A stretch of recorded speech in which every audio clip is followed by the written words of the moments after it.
Tan See Lai was a familiar face in the 1960s as Singapore's first female newscaster. But reading the news and presenting shows was her part-time job. See Lai's main job was teaching. She had wanted to be a lawyer, but her mother said girls should be nurses or teachers, so she became a teacher. See Lai spoke well and often was the MC at school events. In 1958, she went to the Central School of Speech and Drama in London on a scholarship. She was the first Asian woman to get a diploma from the school. See Lai then taught speech at the Teachers Training College.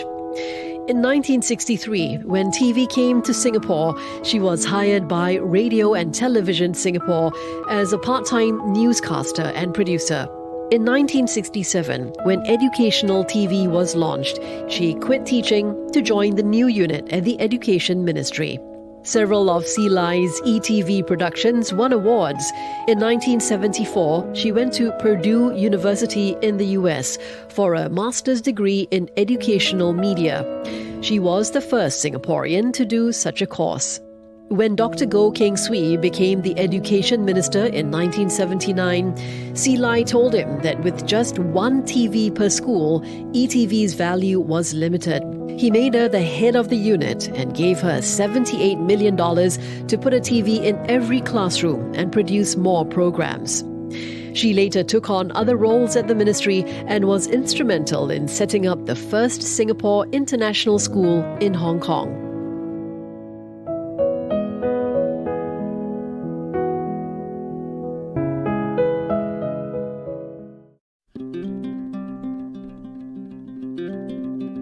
Panic drove Sylvia Chu in January 1977 to start documenting Singlish.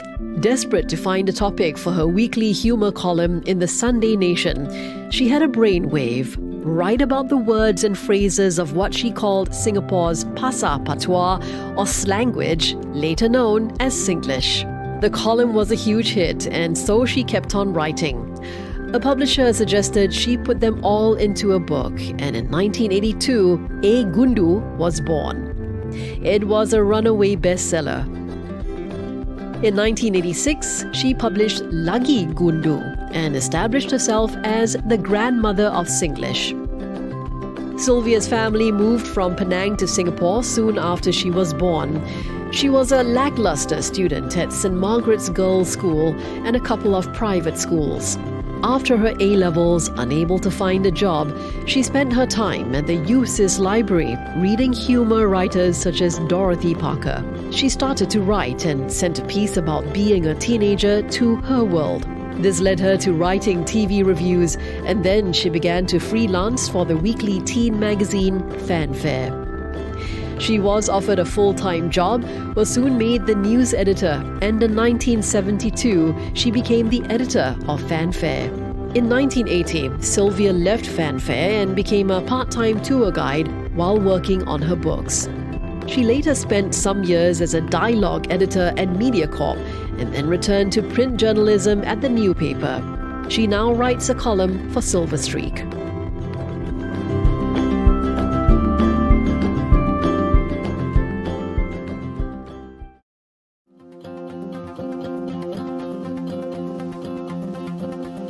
Linda Locke was barely in her 30s with just 7 years of advertising experience when she became, in 1984, the first Singaporean woman to head the local operations of a global advertising agency. In her 13 years at Saatchi & Saatchi in Singapore, its annual local billings grew from $6.5 million to $125 million. Linda went to school in the United Kingdom, got a degree in graphic design and communication, then worked at Hardy Amy's in London. This gave her an appetite for creative and strategic work. Returning to Singapore in 1978, she worked at Beatty Ads and Leo Burnett before joining Saatchi & Saatchi. In her nearly 40-year career, Linda won more than 300 creative awards. Her most famous ad was for the Economic Development Board in 1985. Singapore was in a recession, and the EDB wanted to reassure investors of Singapore's viability. Linda's solution? A bold ad stating, who would be mad enough to invest in Singapore in a recession? Below this, the signatures of the heads of 9 global MNCs who said, "We are." Linda, sometimes called the Dragon Lady of advertising, comes from a family that, on her mother's Armenian side, produced another accomplished woman. A century ago, Agnes Joachim was the first woman in the world to breed a hybrid orchid. Vanda Miss Joachim was picked in 1981 as Singapore's national flower. Linda, who now writes children's books, has co-authored a book about her great-grandaunt.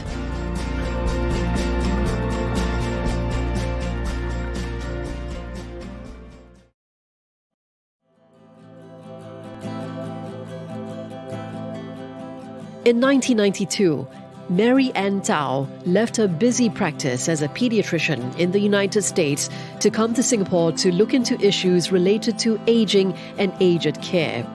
She made the switch at the request of her grandmother, Tsao Ng Yu Chun, who set up the Tsao Foundation to improve the quality of life of older persons. Mary Ann found little information about the situation of older people in Singapore, so she did her own field research.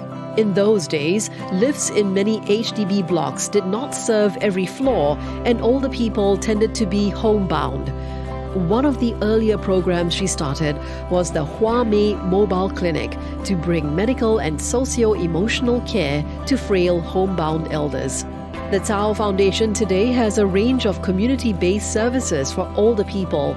It conducts research into population aging issues and runs training and education programs for the public and for professionals.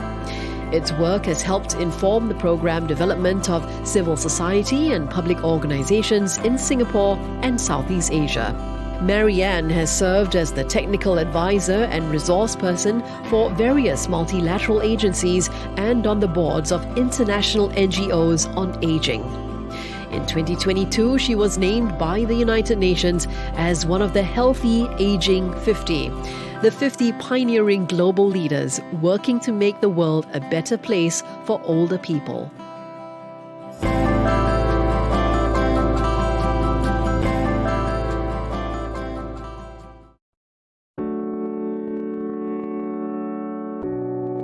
Hadijah Ramat is a Malay language expert who, when she was head of the Asian Language and Cultures Unit at the National Institute of Education, put in place a range of cross-cultural programs to foster a greater sense of equality and unity among mother tongue language teachers. Hadijah is also an author and poet whose works have been used as texts in Singapore schools. In both her academic and literary work, she synthesizes literature, geography, history, and sociology.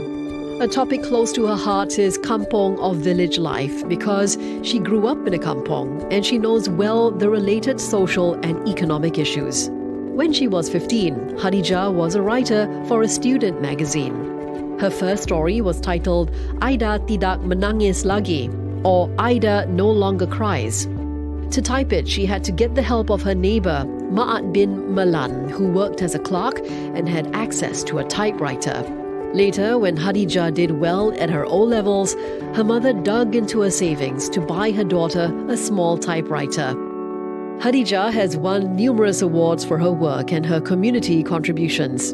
In 2011, she was the first woman to receive the Tun Sri Lanang Award. Presented by the Malay Language Council, it recognizes literary figures who have contributed to and enriched the Malay literary scene.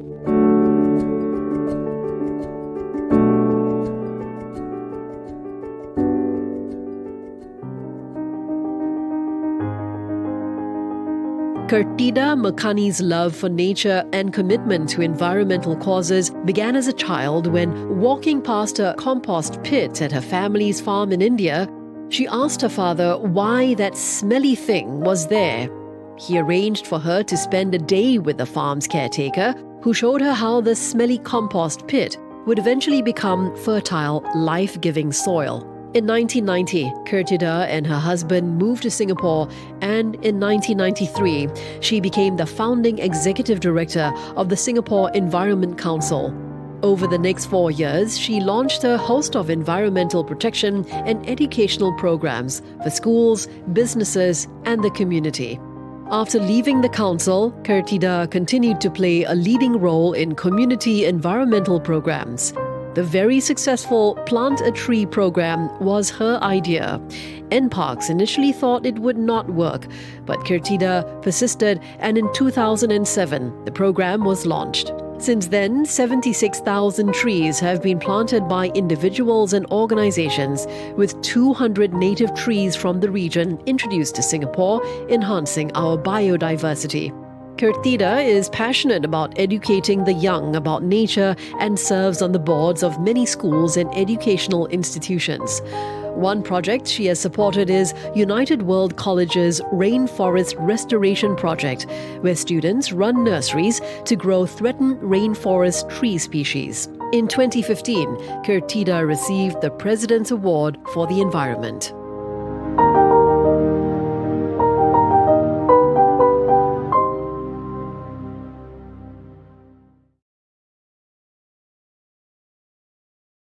Just 6 months after she started bowling, Grace Young was a graded national champion. Over the next 12 years, she won 7 SEA Games gold medals for bowling and many other medals at the Asian Games and World Championships.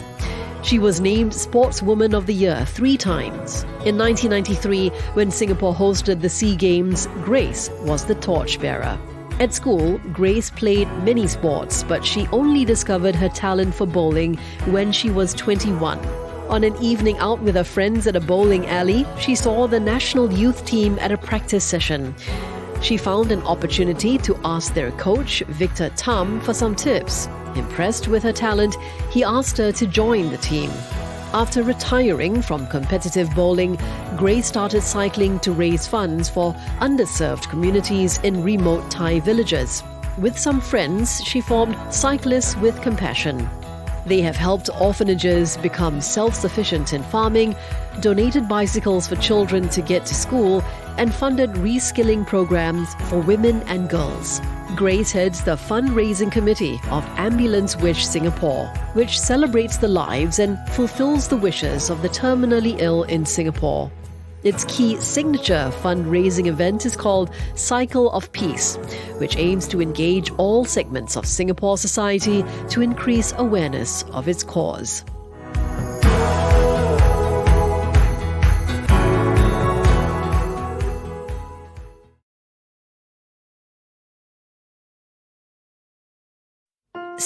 Sunn started running when she was at university to lose weight. It was tough going at first, but slowly she got better and fitter. When in 2004, the Singapore Women's Everest team put out a call for participants, she applied. She was not selected for the team, but a dream had been ignited. Phei began to climb mountains. In 2019, her dream of scaling Everest, the highest mountain in the world, became reality. 2 years later, she completed the 7 summits, the highest peaks in each of the 7 continents, where she scaled Mount Vincere in Antarctica.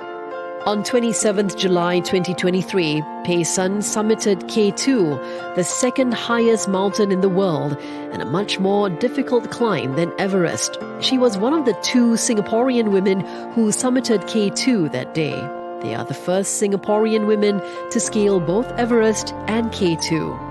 At one stage, when failed summit attempts led to a lot of self-doubt, Phei started taking part in Ironman triathlons and ultra trail running.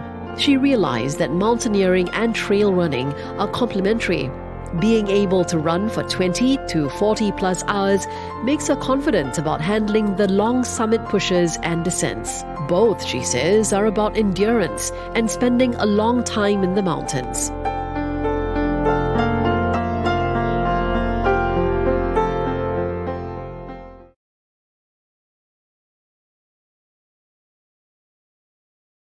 Vincere Zeng had no interest in sports when she was a student. In 2015, in her final year at university, she did a stint as a volunteer teacher in Tanzania, after which she climbed Mount Kilimanjaro. It was a life-changing experience. She felt alive in the mountains, so she continued to climb.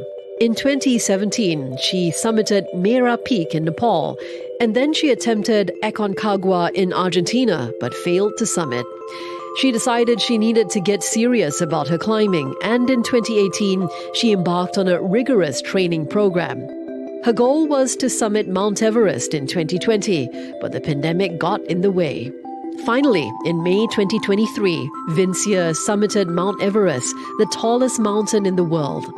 Then she climbed Lhotse, the fourth highest mountain in the world. And in July 2023, she made it to the top of K2, the world's second tallest mountain. Vincere and Sunn are the first Singapore women to climb the two tallest mountains in the world.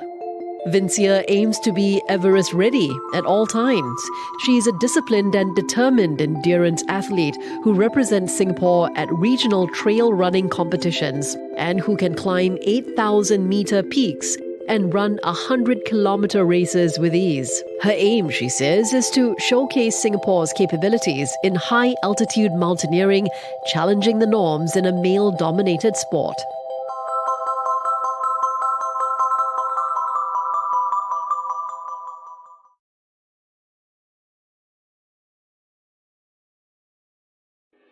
Shanti Pereira was in primary school when she began to make the sport's headlines. When she was 17, she was the first female Singaporean to run 100 meters in under 12 seconds. At the 2015 SEA Games, Shanti won the 100 meters bronze. It was Singapore's first medal in the event in 42 years. She then won the 200-meter gold. This was Singapore's first SEA Games sprint gold medal in 42 years.